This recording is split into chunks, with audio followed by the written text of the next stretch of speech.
Nilai transaksi e-commerce di Indonesia mencapai Rp144 triliun pada tahun 2022, meningkat 17% dibandingkan dengan tahun sebelumnya. Ini menunjukkan bahwa teknologi telah mengubah perilaku konsumen dan meningkatkan kemampuan akses ke pasar yang lebih luas. Namun, pertanyaan besar yang masih mengganggu adalah, bagaimana ini akan mempengaruhi ekonomi Indonesia di masa depan?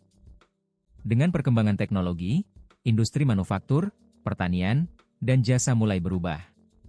Namun, tantangan baru seperti logistik dan pengiriman, serta keamanan dan regulasi, mulai muncul. Bagaimana kita dapat mengatasi tantangan ini dan memastikan bahwa teknologi dapat mendukung pertumbuhan ekonomi yang seimbang dan berkelanjutan? Apakah fintech dapat membantu meningkatkan akses keuangan bagi masyarakat Indonesia, terutama di daerah-daerah terpencil?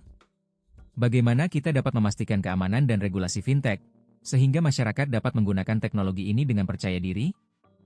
Menurut data dari Bank Indonesia, nilai transaksi fintech di Indonesia mencapai Rp227 triliun pada tahun 2022, meningkat 25% dibandingkan dengan tahun sebelumnya.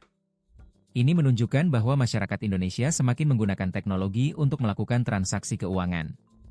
Namun, pertanyaan besar yang masih mengganggu adalah, bagaimana kita dapat memastikan bahwa teknologi ini dapat mendukung pertumbuhan ekonomi yang seimbang dan berkelanjutan? Dengan perkembangan teknologi, Indonesia memiliki potensi untuk menjadi salah satu negara dengan ekonomi terbesar di Asia Tenggara. Namun, perlu dilakukan upaya untuk meningkatkan infrastruktur, keamanan, dan regulasi untuk mendukung pertumbuhan teknologi yang seimbang dan berkelanjutan. Jadi, apa yang dapat Anda lakukan untuk mendukung pertumbuhan ekonomi Indonesia di era digital ini? Bagaimana Anda dapat menjadi bagian dari revolusi ini?